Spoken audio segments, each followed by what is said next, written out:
सानसेयावनो गोलाव जायो आरो मानसि गाखोग्रानिया ओमफ्राय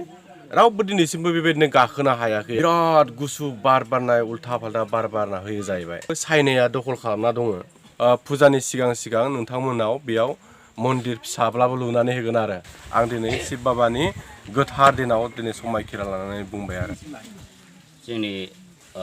गामि दरनैनि लांदांपारा आरो लावहारिपारा गामि दरनैया शिब फुजा खुंबोनाया दिनै फैना 3 बोसोर जाबाय आरो बेजों लोगोसेनो जों दिनैनि शिब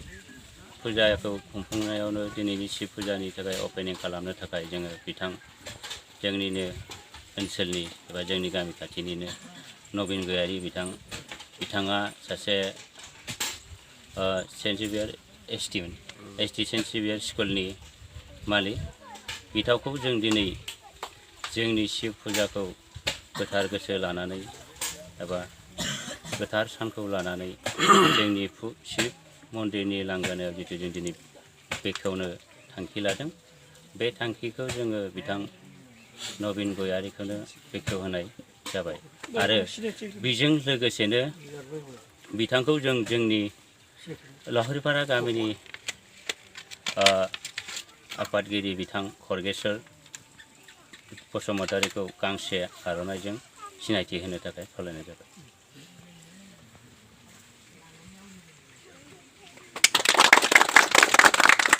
आरो बेजों लोगोसेयावनो फैफाबावनाय जोंनाव सासे आलासि दंबावो बिथाङा राजाबिलि गामिनि बिथांनि नामा अनिल दैमारिखौबो गांसे आर'नाइजों गावनि सिनायथिखौ होनाय जाबाय।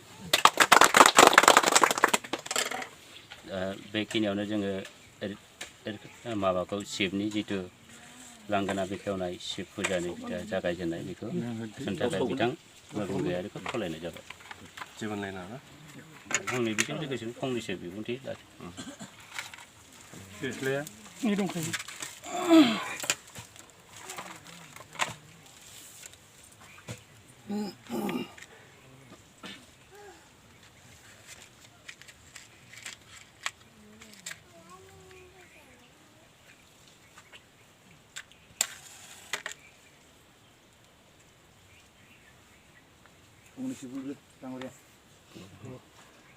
Cukup surat sih. Jirung mana suri jaket lagi nih? Siali, Maiga jirung mana suri jaket? Karena sana perlu lidahnya Maiga. Mana itu begini skop tuh bergelibung. Maya umilai gelib, mana sekolah kena sun boleh mana labu gelib. Garut, bisa garut selalu begini. Lewat desa anda? Lewat desa itu macam. Kamanya apa ini ngapa mah konten gini. Mama malu hidup sama sih. Fulum na yo मोजां आरज गाबनायखौ नांगौ। गिबियावनो बयनिसिमबो आंनि गोसो गोरबोनिफ्राय खुलुमनाय जासिग्रोनाय थाबाय। मानोना आं दिनैनि बे 3 बोसोरारि शिवरात्रि फुजानि खुंफुंनाय हाबाफारिनि बिबानगिरिजों लोगोसे गामिनि रायजो राजा नोंथांमोन आंखौ नोंथांमोना दिनै बे हाबाफारियाव लेंहरनायनि थाखाय नोंथांमोनखौ आं गिबियावनो साबायखर बावग्रोगोन। मानो होनोब्ला आं जोबोर गोजोननाय मोनदों नोंथांमोना जे आंनो दिनैनि बे गोथार हाबाफारिखौ आंनो दिनै दायथ' होनायनि थाखाय अपेनिं खालामनायनि थाखाय आङो जोबोर गोजोननाय मोनदों। थ' मानगोनां रायजोफोर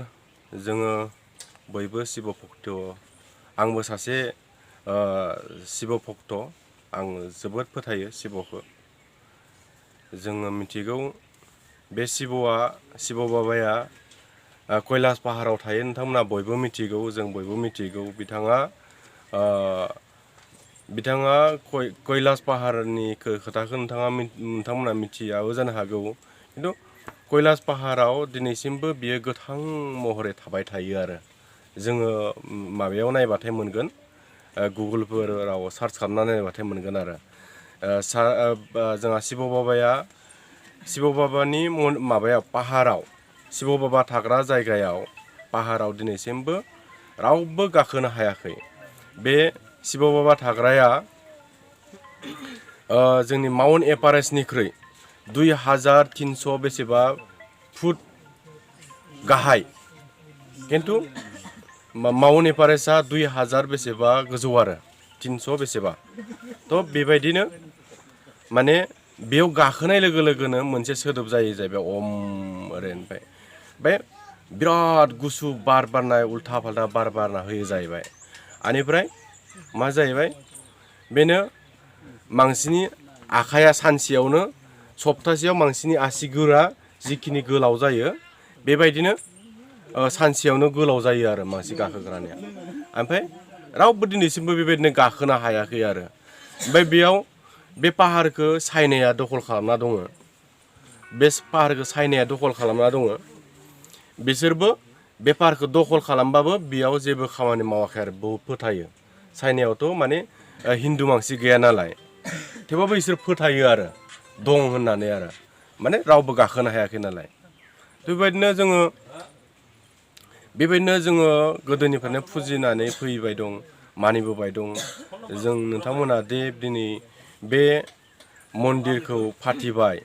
मोजाङानो जादों आं गोजोननाय मोन्दों जोंनि एरियायाव गैया जों धोरोमखौ फुजिनांगौ धोरोमखौ फुजियोबाथाय जोंनि गोसोआ गोथारै थायो मानिनाय थायो मान सनमान होलायनाया थायो जोङो इनायखौ मावनो बायो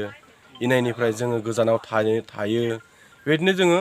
गोबां फोथायनायनि गेजेरजोंसो जोङो बे जायखिजाया धोरोमखौनो जायखिजाया मन्दिरखौनो खुलुमनांगौ आरो नङा होनबा जोङो फोथायोब्लासो जोङो माने माबाखौ मोनगोन आरो भगबानखौ जों मोननो हागोन भगबाननि माबाखौ अननायखौ मोननो हागोन बेखौ सानसेयावनो साननैयावनो खुलुमनानै बे माने मोनग्रा नङा आरो ओंखायनो गोसो गोथार जाय खुलुमगोन बेनोसो शिब बाबाया अननायखौ होयो शिब बाबाया ओरैबायदि जोंनाव बिसास दङ माने शिबआ माने माबानि आरो शिब बाबाया बोर होयो आरो सबसे बोर होग्रा होनोबाथाय शिब बाबाया आरो बिनाव जिखौ बियो बेखौनो मोनो आरो गुबुन देब देबिफोरबायदि नङा बे शिब बाबाया माने सबसे बोर होग्रा दान होग्राबाथाय शिब बाबा आरो थ' बेबायदिनो बेहा गोबां जारिमिन दङ आं दिनै बुंफोरनो थांला आं एसे फरायनानै नायखांबाय शिब बाबानि सोमोन्दै थ' बेबायदिनो फोथायनायजोंसो जोङो खुलुमनांगोन फोथायनायनिफ्रायसो जोङो मोनगोन नोङो धोरोमखौ फुजिनानै जुदि गाज्रि खामानि मावोब्लाथाय नोंहा बेयाव जेबो फिथाइ मोननाय नङा खुलुमनायनि उनावबो हाजार दाख्राय नोङो हान्थु बुयै बुयै खर' बुयै बुयै नोङो खुलुम थेवबाबो नोङो मालाबाबो भगबाननि अननायखौ मोनाबो जानो हागौ आरो गोथार गोसोजों जाय फुजिगोन बेफोरनोसो शिब बाबाया अननायखौ होगोन आरो बेबायदिनो जोंनि इण्डियायाव गोबां गेदेर गेदेर मन्दिर दङ बेफोराव गोबां दान होयो मानसिफोरा दान होनानै गावनि मोननांगौखौ मोनदोङो जाफुंदोङो बेबायदिनि थाखाय दान होयो आरो थ' जोंनावबो सानसे हमना मोनाखैबो जानो हागौ नोंथांमोननिया माबा खामानिया जाफुंबायबो जानो हागौ जोंनिया बारा आन्दाज खालामा नालाय ओमफ्राय जोंनिया मोना ओरै होननानै फोथायनो बायो आरो नङा होनबा बेबायदिखौ गोबाङानो आन्दाज खालामा जोंनिया थ' आन्दाज खालामनांगोन थ' आङो आन्दाज खालामो आरोना थ' आङो शिब बाबानि जिखिनि बिदोंमोन बेखौनो मोनबाय दङ थ' आङो जिखिनि आंनाव नोंथांमोना आंनि बेकग्राउन्डखौ गासिबो मिथिगौ न'खरनि हालोदफोरखौ दा आङो शिब बाबाखौ फोथायनानै दिनैसिम बेबायदि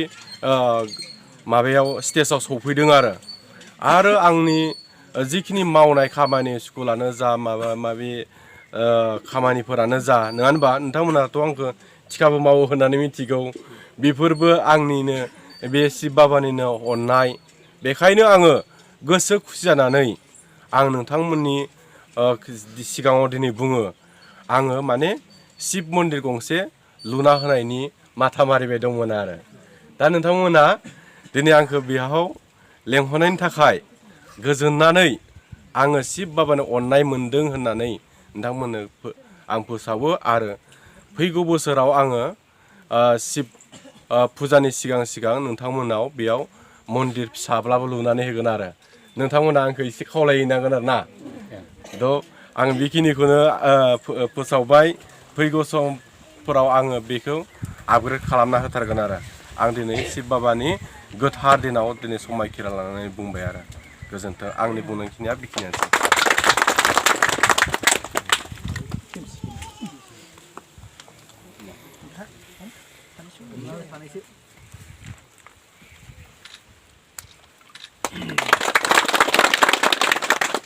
खुलुमनोसै ना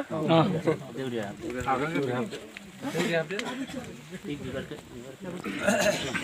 बिबारखौ बरन्दा बेखौ लाबोलै